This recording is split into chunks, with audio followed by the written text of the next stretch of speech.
오랜만에 뵙습니다. 반갑습니다. 제가 오늘 오랜만에 또 우리 하늘소망교회 예배당에 여러분과 함께 들어와서 하나님을 예배할 수 있어서 참 감사하고 기쁩니다.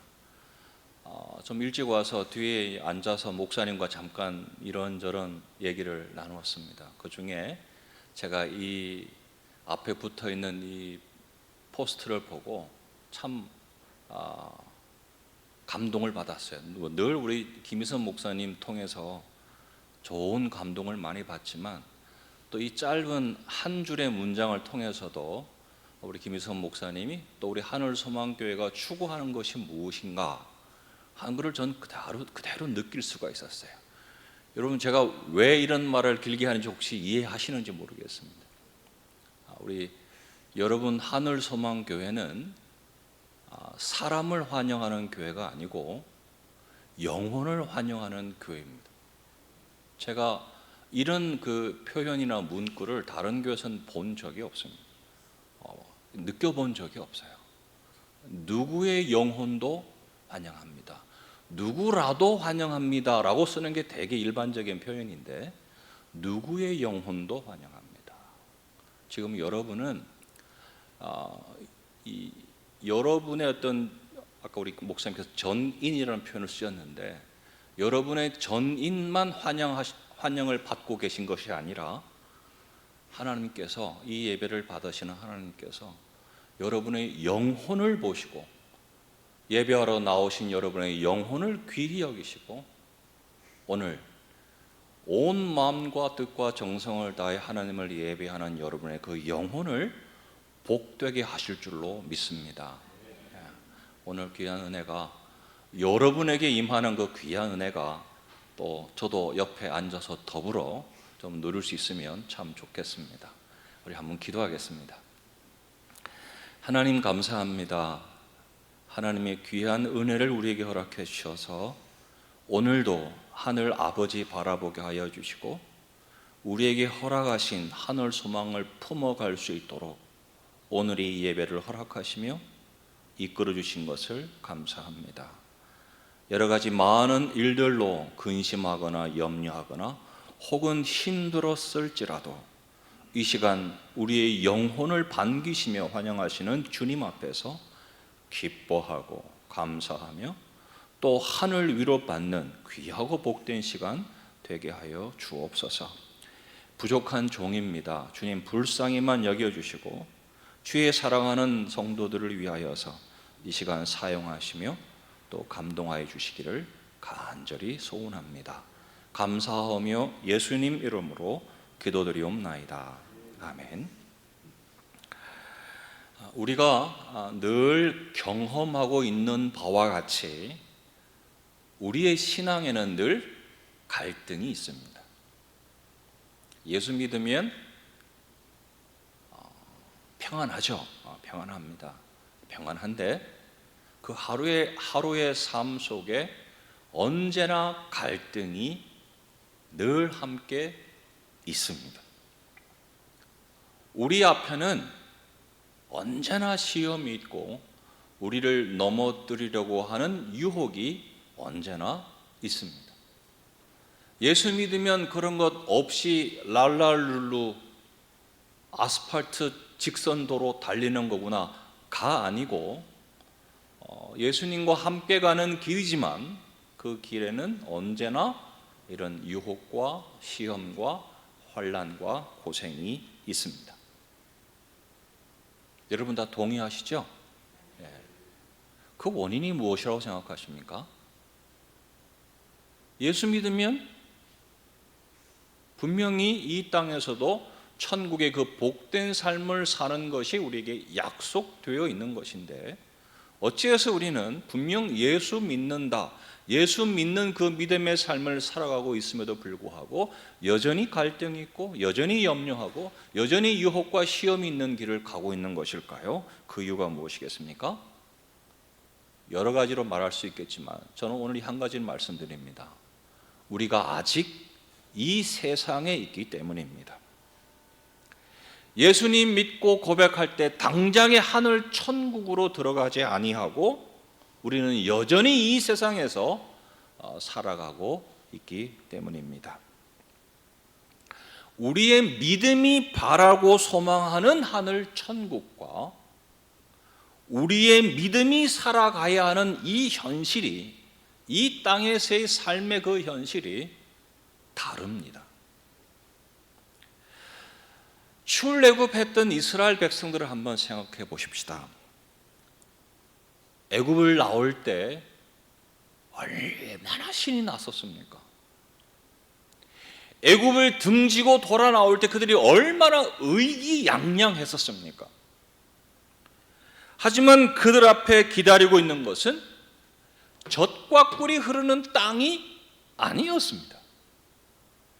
애굽을 나오는 그들 앞에 무엇이 있었습니까?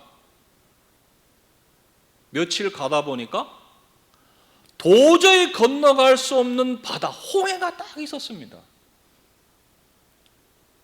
도시를 벗어나 며칠 가다 보니까 가도 끝이 없는 그 뜨거운 사막, 광야가 펼쳐져 있었습니다.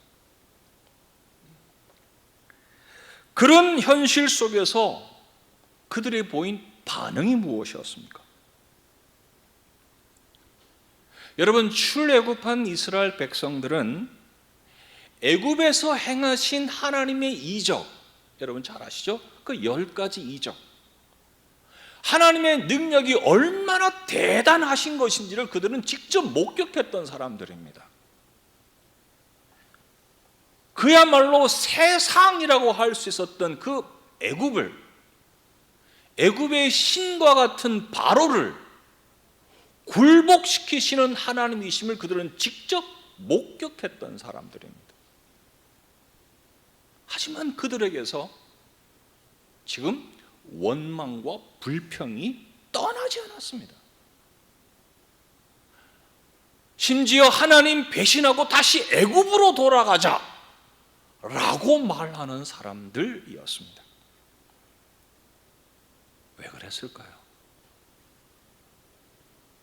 놀라운 이적으로 그 애굽을 굴복시키고 신나게 의기양양하게 애굽을 딱 나온 지 며칠 되지도 않아서 왜 그들이 다시 이전과 똑같이 원망과 불평이 떠나지 않는 삶을, 그런 삶의 모습을 보여주게 되었을까요? 왜일까요? 전능하신 하나님이 구원하셨는데, 그래서 폼 잡고 애굽을 나왔는데 그들 앞에 있는 현실이 어떻습니까? 건너갈 수 없는 바다가 가로막혀 있고 가도 끝이 없는 사막을 걸어가고 있는 겁니다. 이런 현실이 그들을 분노하게 했습니다. 광야를 걸어가는 그들의 현실이 기대하고 바라던 것과 너무 달랐다는 이야기입니다. 여러분, 우리는 어떻습니까? 크게 다르지 않은 것 같습니다. 믿음으로 소망하며 기대하는 것과 믿음으로 살아내야 하는 현실이 늘 일치하지는 않습니다. 이것이 우리를 힘들게 합니다. 이와 같은 불일치, 믿음으로 기대하는 것과 믿음으로 살아내야 하는 현실이 일치하지 않는 이와 같은 불일치가 아주 심한 시대가 바로 바벨론 시대입니다. 바벨론 포로 시대죠. 예루살렘이 망한 후에 많은 유다 백성들이 바벨론으로 포로가 되어 끌려갔습니다. 예루살렘에 있던 그 성전은 불타 없어지고 이스라엘도, 이제는 유다도 다 망하게 되었습니다. 하나님을 모신 성전도 없어지고 자신들의 정체성을 말해주던 이스라엘, 유다라고 하는 나라도 없어졌습니다. 그러니 더 이상 나는 하나님 나라의 백성이다 라고 말할 무슨 근거가 없어진 겁니다. 사라져 버렸어요. 분명히 유다 백성의 혈통인 것은 틀림이 없는데 유다라고 하는 나라는 없어지고, 분명히 조상 대대로 하나님을 섬기는 백성인 것이 틀림이 없는데 성전이 없어졌습니다. 하나님께 제사를 드릴 수도 없고 하나님을 예배할 수도 없습니다. 더 이상 하나님의 백성으로 살 수 없게 되었다는 것이요, 이것이 바로 바벨론 포로의 시대입니다. 이스라엘 백성들, 이 유다 사람들이 있어야 할 곳은 가나안입니다. 유다가 하나님을 섬겨야 할 곳은 가나안이었습니다. 그런데 어찌해서 가나안에 있어야 할 백성들이 바벨론에 있게 되었습니까? 왜 그들이 바벨론의 포로가 되어서 끌려온 것입니까? 하나님이 주신 가나안 아니었습니까? 그 가나안 땅에서는 하나님의 약속이 이루어지고 있지 않았습니까? 간단치는 않았지만 하나님 나라가 세워졌고 하나님의 성전이 아름답게 세워졌습니다. 온 세상 많은 민족들 가운데서 특별히 하나님을 섬기는 거룩한 나라, 거룩한 백성으로 분명히 구별되었습니다. 이것이 가나안 시대였지요. 우리가 잘 알고 있듯이 다윗과 솔로몬으로 이어지면서 얼마나 멋진 시대를, 멋진 나라를 이 세상에 보여주었습니까? 가나안 시대가 그랬단 말이죠. 그런데 무슨 일이 있었던 것입니까? 무슨 일이 있었기에 하나님이 약속하신 땅이요, 하나님께서 허락하신 젖과 꿀이 흐르는 땅이요, 그 땅에서 하나님의 사람들이 일궈낸 그 아름다운 나라와 그 복된 열매들을 다 잃어버리고 비참한 포로가 되어서 성전도 무너지고 불탄 이후에 포로가 되어서 끌려가게 되었느냐라고 하는 겁니다. 무슨 일이 있었을까요? 하나님이 주신 땅 가나안에서 하나님을 잃어버렸습니다. 하나님의 말씀을 잊었고 하나님의 계명을 버렸습니다. 세상 사람들처럼, 하나님과 상관이 없는 사람처럼 똑같이 욕심을 내고 똑같이 죄를 지으며 살았습니다. 세상 사람들과 전혀 구별이 되지 않았다는 겁니다. 거룩하지 못했다는 말이지요. 그래서 그 가나안 시대는 결국 철저하게 실패한 시대가 되고 말았습니다. 사실 가나안을 정복한 이스라엘은 하나님이 누구신지, 어떤 분이신지 분명히 알고 있었습니다. 하나님 말씀도 들었고요, 그 약속이 얼마나 영광스러운 것인지도 잘 알고 있었습니다. 나는 너희의 하나님이 되고 너희는 내 백성이 되리라 하신 그 하나님의 약속이 얼마나 영광스러운 것인지, 또 하나님의 그 약속을 우리가 어떻게 지켜가야 하는지 그들은 계명도 받은 사람들입니다. 하나님이 직접 세계에서 주신 십계명이 그들에게 있지 않았습니까?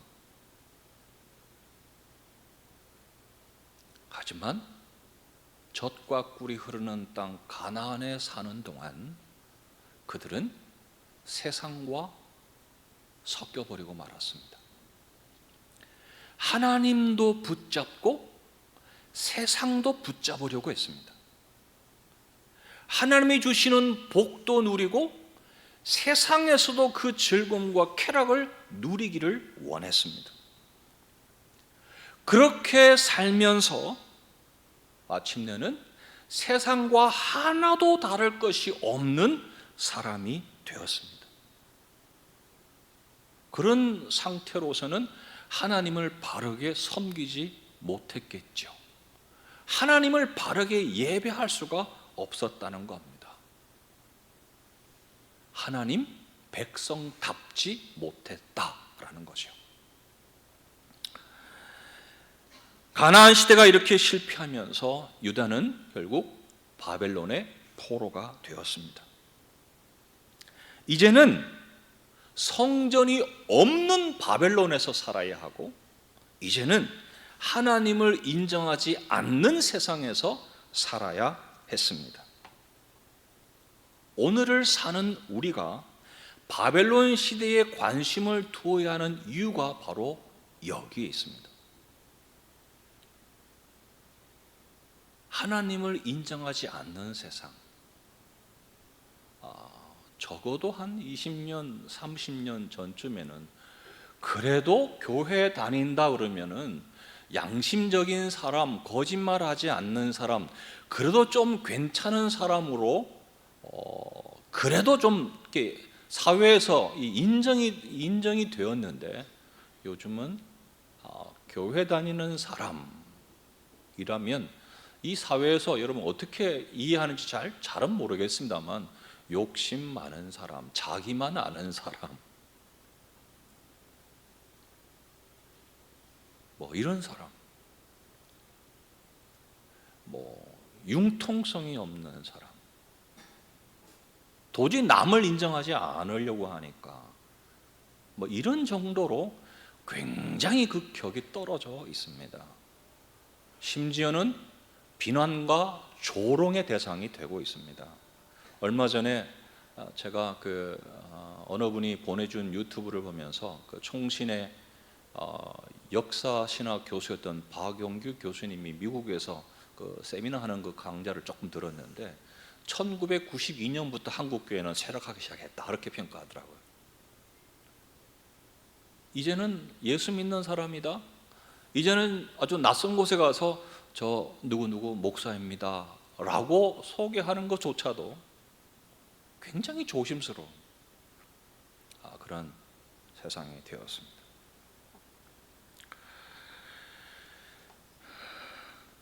지금 이 시대가 그런 시대입니다. 하나님을 인정하지 않는, 하나님의 나라를 도저히 용납하지 않는, 오히려 공격하고 배척하는 그런 시대에 우리가 지금 살아가고 있습니다. 우리는 분명 예수 그리스도의 복음을 들었습니다. 그 복음을 통해서 주님을 영접했고 우리는 구원을 받았습니다. 분명 구원을 받은 사람으로 믿음의 삶을 살아가고 있습니다. 하지만 우리는 항상 죄인입니다. 원죄를 타고난 본성적 죄인이기도 하지만, 제가 말씀드리는 그 죄인이라는 의미는 지금도 계속해서 죄를 짓고 있다는 의미에서의 항상 죄인입니다. 하지 말라 하신 것을 끊어버리지를 못합니다. 돌아서지 못하고 결단하지 못합니다. 하라 하시는 선한 일에 선뜻 마음을 다하지 못합니다. 주저합니다. 입으로 마음으로 계속 미워하고 끊임없이 시기하면서 짧은 그 하루를 살아가는 동안에도 수없이 많은 죄를 짓고 있습니다. 이런 나의 모습이 구원받은 성도의 거룩한 모습, 거룩한 삶이 아니라는 것을 잘 알면서도 마음은 원이로되 육신이 연약하도다 라는 핑계를 댑니다.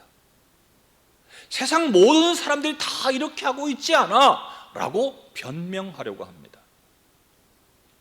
핑계도 하고 변명도 합니다. 하지만 여러분, 핑계거리가 있다고 해서, 변명할 말이 있다고 해서 면죄부가 주어지는 것 아닙니다. 우리는 지금 세상 가운데 있습니다. 그러나 우리는 세상이 아니어야 합니다. 세상 속에서 살아가지만 사는 방식이 세상과 다르고 삶의 가치관과 기준이 세상과 달라야 합니다. 예수님의 말씀대로 한번 표현해 볼까요? 어둠 속에 있지만 우리는 어둠이 아닌 빛이어야 합니다. 예수님이 소금을 말씀하실 때는 그 암석에서 나온 소금을 말하는 거예요. 그 바닷가에서 나온 그 천일염이 아니라 암염을 말하는 건데, 돌과 흙들이 막 섞여 있는 상태이지만 짠맛이 나는 소금이어야 한다는 거죠. 아시겠습니까, 여러분? 캄캄한 어둠 속에 있지만 그 어둠과 본질이 다른 빛이어야 되는 것이고요, 돌과 흙들이 막 섞여 있는 그런 암석이고 돌짝밭 같은 곳이지만 그 속에서 분명히 뭘 하나 이렇게 입에 넣어보면 짠맛이 나는 어떤 것이 있어야 된다는 거예요. 그게 우리라는 겁니다. 세상에 있지만 세계가 달라야 합니다. 그것이 거룩함이죠. 바벨론 시대를 사는 유다에게 요구되는 것이 바로 이것이었습니다. 바벨론이라고 하는 그 거대한 세상 속에 있습니다. 그러나 세상이 아니어야 합니다. 바벨론에 있지만 우상을 섬기는 백성이 아니라 바벨론에 있을지라도 하나님을 섬기는 백성이어야 했습니다. 이것이 쉽지가 않습니다.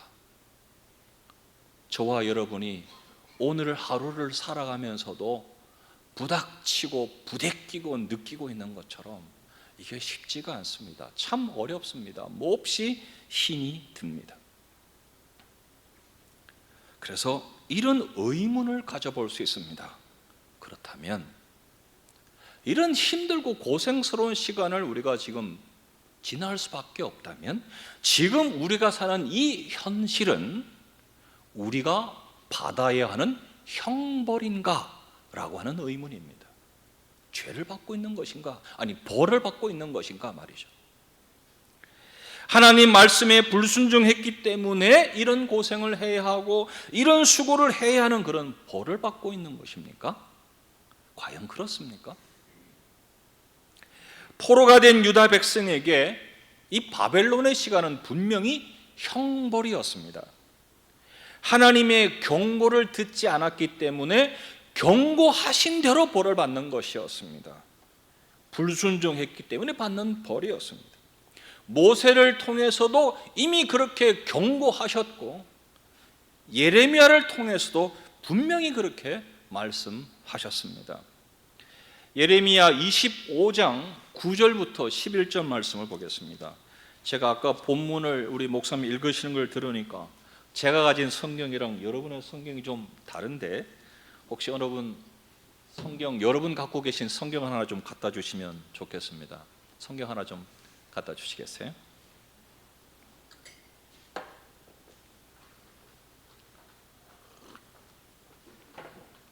아유, 주보도 갖다 주시고 성경도 갖다 주시고 감사합니다.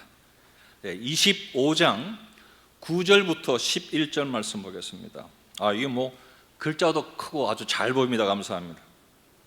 9절부터 보겠습니다. 보라, 내가 보내어 북방 모든 족속과 내 종 바벨론 왕 느부갓네살을 불러다가 이 땅과 그 거민과 사방 모든 나라를 쳐서 진멸하여 그들로 놀램과 치솟거리가 되게 하며 땅으로 영영한 황무지가 되게 할 것이라. 내가 그들 중에서 기뻐하는 소리와 즐거워하는 소리와 신랑의 소리와 신부의 소리와 맷돌 소리와 등불 빛이 끊쳐지게 하리니 이 온 땅이 황폐하여 놀램이 될 것이며 이 나라들은 70년 동안 바벨론 왕을 섬기리라 그러셨습니다. 예레미야 선지자가 이 말씀을 하실 때는 아직 유다가 망하기 전이었습니다. 하나님은 지금 바벨론을 들어서 그 주변 작은 나라를 다 칠 것이지만 특히 이 유다를 치게 될 것이라고 지금 말씀하고 있습니다. 이 치솟거리가 된다 그랬는데 우리가 잘 안 쓰는 단어죠, 그렇죠? 웃음거리가, 조롱거리가 된다는 뜻입니다. 근데 그 세월이 70년이다 라고 지금 말씀합니다. 이것이 바로 우리가 말하는 바벨론 70년입니다. 그러니 이 바벨론 포로의 시대는 하나님이 주시는 형벌이 맞습니다. 하지만 여러분 잘 들으십시오. 바벨론 70년을 허락하신, 바벨론 70년의 형벌을 내리신 하나님의 계획은 그것이 전부가 아니었습니다. 바벨론 시간을 여러분 70년으로 한정하셨다는 것은 그것이 끝이 있다는 말씀 아니겠습니까? 70년이 지나면 끝이 있다는 말이요, 70년이 지난 후에는 다른 계획을 가지고 계시다는 뜻입니다. 끝났으면 완전히 하나님과 유다 백성의 이스라엘 관계가 끝나버리는 것이 아니지 않습니까? 영원한 약속을 맺으셨잖아요. 그러니 그 70년 바벨론 포로의 세월이 끝나면 그 다음에 계획이 있는 거예요. 그 다음 프로그램이 지금 다 준비되어 있다는 이야기입니다. 그 다른 계획이 무엇입니까? 다시 정결하게 하시는 것이었습니다. 다시 하나님 나라로 부르시는 것입니다. 다시 하나님의 백성으로 회복시키시는 것이었습니다. 그래서 하나님께서 정하신 이 바벨론 70년은 부정한 유다를 정결하게 다시 새롭게 하시는 오히려 축복의 시간이었습니다. 이제 여러분들이 또 목사님을 통해서 그 선지서들의 말씀, 또 바벨론 그 후기 시대에 관한 말씀을 아마 잘 배우실 텐데, 그 보면 그 남은 자라고 하는 게 굉장히 중요한 표현이 있습니다. 하나님 나라를 이어가기 위해서 하나님께서 남겨두시는 사람들이 나오는데요, 그 남겨두신 사람들이 예루살렘에 남겨둔 사람들이 아니었고요, 바벨론의 포로로 데려간 사람들 중에서 남겨둔 사람들이 나옵니다. 왜 그런지 아시겠죠? 바벨론 70년 그 환란을 통해서 다시 정결하게 하고 다시 거룩하게 만드신 하나님의 백성들을 통해서 하나님 나라를 이어가시겠다는 하나님의 큰 그림이었어요. 빅 픽처예요. 그러니 남은 자가 거기서 나오는 겁니다. 바벨론에서. 본문, 우리 오늘 읽은 본문 바로 다음에 나오는 예레미야 29장 11절 말씀 보겠습니다. 29장 11절 말씀 우리 같이 한번 읽어볼까요? 29장 11절 말씀 읽겠습니다. 나 여호와가 말하노라, 너희를 향한 나의 생각은 내가 아나니 재앙이 아니라 곧 평안이요 너희 장래에 소망을 주려 하는 생각이라. 아멘, 아멘. 하나님의 계획이 무엇입니까? 재앙이 아니라 그러십니다. 재앙이 아니에요. 무엇입니까? 평안이라고 그랬습니다. 샬롬이라는 거예요. 하나님의 은혜와 하나님의 역사로 꽉 찬 퍼펙트한 하나님의 역사하심, 이게 평강이에요. 샬롬. 바벨론 70년은 못된 짓 하는 애들 혼내주는, 고통을 주는 그런 회초리가 아니었습니다. 절망을 주는 것이 아니라 미래와 희망을 주는 것이었습니다. 미래와 소망을 주는 것이었습니다. 다시 하나님과 함께하는 미래요, 다시 하나님을 예배하는 미래요, 다시 하나님의 영광을 보게 하시는 소망이요 희망인 것입니다. 이것이 하나님의 계획이었습니다. 계속해서 12절부터 14절 말씀 또 보겠습니다. 12절 14절 말씀 같이 읽겠습니다. 너희는 내게 부르짖으며 와서 내게 기도하면 내가 너희를 들을 것이요 너희가 전심으로 나를 찾고 찾으면 나를 만나리라.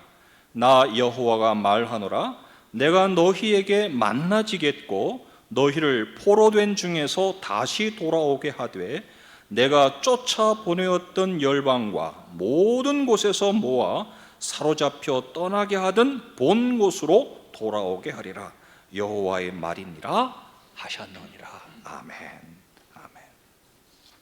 아시겠습니까? 바벨론 70년을 정하신 하나님의 뜻은 혼내주고 채찍질하고 회초리를 드시는 것이 전부가 아니라 여기에 있었다는 겁니다. 여기까지 가신다는 거예요. 버리겠다는 것이 아닙니다. 다시 만나시겠다는 것이었습니다. 외면하겠다는 것이 아닙니다. 만나주겠다는 겁니다. 기도에 응답하시겠다는 겁니다. 다시 하나님을 섬기는, 하나님의 영광을 모신 이곳으로, 예루살렘으로, 하나님께서 약속하신 그 땅으로 다시 돌아오게 하시겠다라는 것이었습니다. 분명 바벨론 포로의 시대였습니다. 불순종해서 형벌로 주신 것이었습니다. 마음껏 하나님을 섬길 수도 없었고 하나님을 예배할 수도 없었던 그런 시대였습니다. 하지만 그 70년을 정하시고 징계하시는 중에도 하나님의 마음속에는 뭐가 있는 겁니까? 예루살렘의 회복, 택하신 하나님 나라 그 백성들의 회복, 온전한 구원을 이루어 가시는 하나님의 그 구원의 역사, 회복이 있었다는 이야기입니다. 그런 그림을 그리고 계셨어요. 하나님의 계획이 그러하니 이 바벨론 시대를 사는 유다 백성들 또한 하나님의 그 큰 그림이, 그 계획이 이루어지고 완성될 것을 믿으며 하나님의 회복하게 하심을 바라며 살아야 하는 거지요. 그렇지 않습니까? 우리가 하나님의 부르심을 받았고 하나님의 약속을 믿어서 오늘 사는 이 인생이 전부가 아니라 장차 이루어질 영원한 천국의 그 영광스러운 삶이 우리에게 약속되어 있고 우리가 기다리는 것임을 분명히 믿고 있다면, 오늘 내게 환난이 있고 고난이 있고 시험이 있을지라도 그것을 믿고 바라며 기다리는 것이 믿음의 바른 모습 아니겠습니까? 그렇다고 한다면 여러분, 우리는 오늘을 어떻게 살아야 하겠습니까? 하나님을 인정하지 않는 이 세상 속에서 하나님 믿는 사람들을 비웃으며 조롱하는, 교회를 조롱하는 이러한 시대에 우리가 어떤 삶의 모습으로 이 속에서 살아내야 하겠습니까? 성경이 말씀하는 여러 가지 것들 중에서 이 세상에서는 나그네처럼 살아라는 말씀이 있습니다. 나그네처럼 살아라. 하지만 여러분, 그 말씀은요, 우리가 돌아가야 할 그 본향을 잊지 말라는 의미지, 아무 계획도 없이 무책임하게 아무렇게나 살아라 하는 말씀이 결코 아닙니다. 이 세상에서 사는 이 인생, 70이요, 80, 요즘 훨씬 더 오래 사시니까 100세 인생으로 칩시다. 우리가 보기에는 정말 언제 70대고 80대고 100세가 되나 싶었는데 저도 벌써 곧 60이에요. 저도 깜짝 놀랐어요. 그래도 평균 연령으로 따지면 아직도 20년 넘게는 살 수 있잖아요. 그죠? 그렇죠? 아직. 근데 제가 지금 말씀드리고 싶은 것은요, 이런 이 땅에서의 이 인생을 무가치하게 살라는 말씀은 결단코 아니라고 말입니다. 나그네처럼 살아라 하시지만 무가치하게 아무렇게나 살아라는 하시는 말씀이 결단코 아닙니다. 예레미야 선지자가 나와서 하시는 말씀이 무엇입니까? 여러분, 오늘 아까 목사님과 함께 읽으셨던 그 말씀이 매우 일상적이라는데 여러분 주목하셔야 합니다. 아주 일상적이에요. 다시 한번 본문 볼까요? 5절 6절 봅시다. 제가 읽습니다. 너희는 집을 짓고 거기 거하며 전원을 만들고 그 열매를 먹어라. 아내를 취하여 자녀를 생산하며 너희 아들로 아내를 취하며 너희 딸로 남편을 맞아 그들로 자녀를 생산케 하여 너희로 거기서 번성하고 쇠잔하지 않게 하라. 여기 나온 말씀들이 뭐죠? 집을 지어라, 전원을 만들어라, 텃밭 잘 꾸려라, 그리고 그 열매 먹어라. 농사 지어라는 이야기죠. 여러분, 농사는 이 땅에 심으면 금방 열매가 나오는 게 아니죠. 저희도 이 양평으로 이사 가가지고 조그마한 화분 몇 개 사다가 흙도 사다가 이렇게 씨도 뿌리고 해봤는데, 민트도 키우고 뭐 바질도 키우고 이렇게 합니다만, 그 금방 나오는 게 아니에요. 기다려야 돼요. 다시 말해서 한 달이든 두 달이든 수확 때 내가 먹을 것이라고 하는 기대감을 가지고 기다리는 거예요. 그런 생활을 하라는 겁니다. 이게 여러분 이따가 그 말씀이 무슨 의미인지 아시게 될 거예요. 집을 지어라, 텃밭을 만들어라, 그 열매를 농사지어서 먹고 살아라. 또 그 다음 나오는 말씀이 뭐였죠? 너도 장가가고 시집가서 자식들 낳고 그 자식들도 장가가고 시집가서 가정을 꾸려라고 그래라. 그렇게 살아라는 겁니다. 심지어 바벨론에서 쇠잔하지 말고 번성하라고 지금 얘기합니다. 그 살기 어려운 바벨론 포로 시대에 무슨 유다 백성들이 그곳에서 무슨 권리를 가질 수 있었겠습니까? 그 굉장히 특별한 케이스로 뭐 무슨 에스더 같은 사람이 왕비도 되긴 했지만, 포로의 신분이고 정복당한 소수민족의 그런 백성들이 무슨 거기서 드러낼 것이 있었겠습니까? 그럼에도 그 땅에서 번성하라 말씀합니다. 심지어 바벨론의 평안을 위해서 기도하라고 말씀합니다. 유다를 망하게 하고 성전을 불태운 바벨론입니다. 그러나 우리가 사는 이 세상을 위해서, 이 세상의 평안을 위해서 진심으로 기도하라고 명령합니다. 여러분, 이 유다 백성들이 바벨론 포로가 되었을 때 듣고 환호하며 열광하던 말씀이 무엇이었는지 혹시 아십니까? 곧 돌아간다는 메시지였습니다. 예루살렘이 불타고 망한 그 예루살렘이, 하나님 성전이 곧 다시 세워진다, 회복된다는 메시지였습니다. 얼마나 멋진 메시지. 그래서 그들이 사는 바벨론에서는 농사 지을 필요 없다. 언제 돌아갈지 모르는데 무슨 씨 뿌리고 물 주고 가꾸고 언제 그거 기다리냐. 그거 네 거 아닐 수도 있어. 농사 짓지 마. 장사할 필요도 없어. 그저 조금만 기다려봐. 곧 돌아가게 돼. 라는 메시지가 막 쏟아져 나왔습니다. 그러니 얼마나 좋았겠습니까, 여러분? 얼마나 희망적인 메시지였습니까? 하지만 그 말은 거짓 선지자들이 전하는 거짓말이었습니다. 여러분, 어리석은 사람은 듣고 싶은 말만 들으려고 합니다. 어리석은 사람은 믿고 싶은 말만 믿으려고 합니다. 그렇지 않은 건 다 거부합니다. 예레미야 선지자의 말씀도 에스겔 선지자의 말씀도 그들은 다 싫어했습니다. 8절 9절 말씀 보겠습니다. 8절 9절 제가 읽겠습니다. 만군의 여호와 이스라엘의 하나님이 이같이 말하노라. 너희 중 선지자들에게와 복술에게 혹하지 말며 너희가 꾼 바 꿈도 신청하지 말라. 내가 그들을 보내지 아니하였어도 그들이 내 이름으로 거짓을 예언함이니라. 여호와의 말이니라. 거짓말하고 있다. 선지자는 거짓을 분별해야 한다고 말씀합니다. 듣고 싶은 말만 들으려 하고 믿고 싶은 말만 믿으려고 하는 그 어리석은 유치함에서 벗어나야 합니다.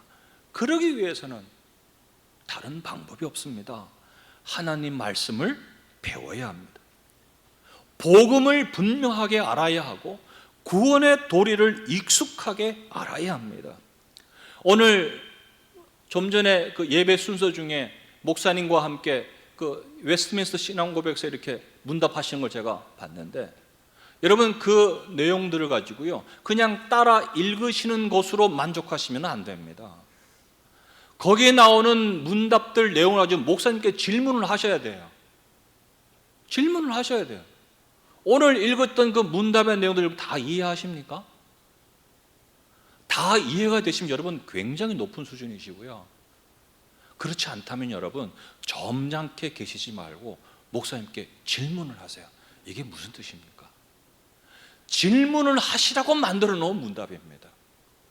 그렇게 돼야 여러분들이 이 험악한 세상 하나님 말씀 붙잡고 등불 삼아 걸어갈 수 있는 겁니다. 말씀을 배우셔야 합니다. 근데 여러분 지금 선지자가 하는 이 말씀 속에 정말 놀라운 것이 무엇인지 아십니까? 하나님의 사람은 바벨론에서 사는 동안에도 예루살렘에서 사는 것처럼 그렇게 살아야 한다는 겁니다. 장소가 바뀌었고 환경이 바뀌었고 물론 문화가 바뀌고 다 바뀌었지만 나라고 하는 사람은, 예수 그리스도를 믿음으로 구원을 받은 나라고 하는 사람은 어디에 있든지 똑같은 삶을 살아야 한다라는 겁니다. 다 바뀌지 않아야 된다는 거예요. 변하지 않아야 된다는 겁니다. 바벨론에 있든지 아니면 저 너머 애굽에 가 있든지 아니면 유럽으로 건너가 있든지 태평양 한가운데 가 있든지 어디에 있든지 나는 마치 내가 지금 예루살렘에서 성전에서 하나님을 만나며 하나님을 예배하는 것처럼 그렇게 살아야 한다는 겁니다. 지금 그 말씀을 하고 있습니다. 예루살렘이 아닌 바벨론이지만 바벨론에서도 일상적이며 정상적인 삶을 열심히 살아야 한다는 겁니다. 내게 주어진 일을 하며 성실하게 살아야 한다는 말씀입니다. 내가 사는 이 세상이 우상으로 가득한 그런 바벨론이라 할지라도, 내가 사는 이 세상이 우상을 섬기는 그런 바벨론이라 할지라도 그 속에서 나는, 여러분은 헛된 우상이 아니라 하나님을 찾으며 하나님 앞으로 달려가며 하나님을 예배하는 사람이 되어야 한다라는 겁니다. 분명 바벨론에 있지만 그러나 바벨론처럼 사는 것이 아니라 하나님이 계획해 놓으신 그 미래와 희망을 바라보고 하나님께서 약속하신 미래와 희망을 기대하고 준비하며 살아가셔야 한다는 겁니다. 바벨론에 속하여 살면서도 우리는 틀림없는 하나님의 사람으로 살아야 합니다. 이것이 바벨론 시대를 살아가는 우리에게 우리가 잊지 않아야 하는 중요한 의미인 것입니다. 사랑하는 여러분, 오늘을 사는 우리도 마찬가지입니다. 우리는 오늘을 바벨론 시대를 사는 것처럼 살아야 합니다. 장차 이루어질 천국의 영생과 오늘을 살아가는 이 삶이 아무 상관없는 것처럼 여기지 않으셔야 합니다. 마치 내 인생에서 아무 의미가 없는 시간처럼, 마치 내 인생에서 지워져도 되는 시간처럼 그렇게 살아서는 안 됩니다. 잠시 거쳐가는 임시적이고 일시적인 세월로만 여겨서는 안 됩니다. 2023년 오늘을 살아가는 이 모든 시간이 함께 하늘소망교회를 섬기며 이 교회 안에서 함께하는 그 모든 시간이 여러분의 인생에서 가장 중요한 추억이 되도록 여러분 그렇게 사셔야 합니다. 김희성 목사님과 또 함께하는 여러 성도들과 어울리며 살았던 그 시간들이 평생 잊혀지지 않는, 떠나서도 혹 죽어서도 내 마음속에 감사의 제목이 되고 감격하며 떠올리는 추억이 되어야 한다는 겁니다. 그렇게 사셔야 돼요.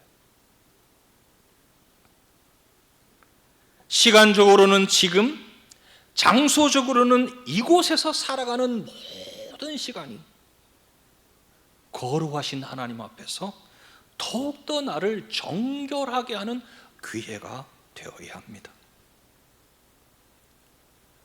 세상에 가보고 싶은 곳도 많고 또 가야 할 곳도 많고 먹고 싶은 것도 많지만 정말 우리는 걸어가신 하나님 앞으로 돌아가는 그날을 확신하고 붙잡고 그 소망을 가지고 오늘을 살아가야 한다는 겁니다.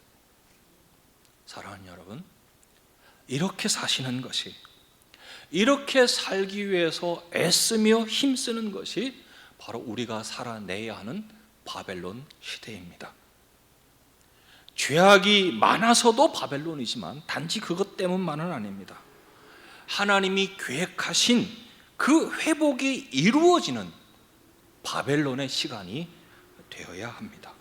그런 시간으로 삼으시는 여러분들이 되시기를 바랍니다. 이제 오늘 말씀을 맺겠습니다. 바벨론 시대를 살아간다는 것이 무엇입니까? 이렇게 정리합니다. 하나님을 알지 않는 세상, 하나님을 도무지 두려워할 줄 모르는 이 세상 속에서 여전히 하나님의 사람으로 살아가는 겁니다. 하나님의 원리가 통하지 않는 세상, 하나님의 법을 인정하지 않는 이 세상 속에서 거짓과 불의와 그 악함이 판을 치는 이 세상 속에서 여전히 하나님 말씀 붙잡고 그 길을 따라 살아가는 것입니다. 우리 앞에 있는 세상은 분명 바벨론입니다. 우리는 지금 바벨론의 시간을 살아가고 있습니다. 그러나 여러분, 우리는 이 바벨론 가운데 팽개쳐 있지 않습니다. 버려져 있지 않습니다. 하나님의 그 부르심이 우리에게 있고 이끄시고 돌보신다는 하나님의 약속이 우리에게 있습니다. 하늘 소망이 우리에게 있습니다. 힘내시기 바랍니다. 다 같이 힘을 내어서 우리에게 있는 이 길을, 이 믿음의 복된 길을 함께 달려가시기 바랍니다. 바벨론에 있지만 바벨론을 살아야 하지만, 그러나 여러분들처럼 하늘 소망을 품고 하늘의 삶을 사는 멋진 성도가 다 되시기 바랍니다.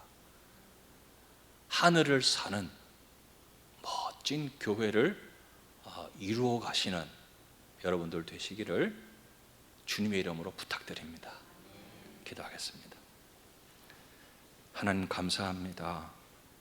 오늘도 하늘 소망 안에서 하나님 바라보게 하시고 또 하늘 소망 붙잡고 또 한 걸음 내디딜 수 있도록 믿음 주시고 용기 주신 것을 감사합니다. 여전히 힘들고 어려운 시간들이 우리 안에 있고 우리 앞에 있으며 우리를 힘들게 억누르고 있을지라도 주여, 이 믿음으로 오늘 이 길을 끝까지 가게 하여 주시고 주님 앞에 서게 하여 주옵소서. 감사하며 예수님 이름으로 기도드리옵나이다. 아멘.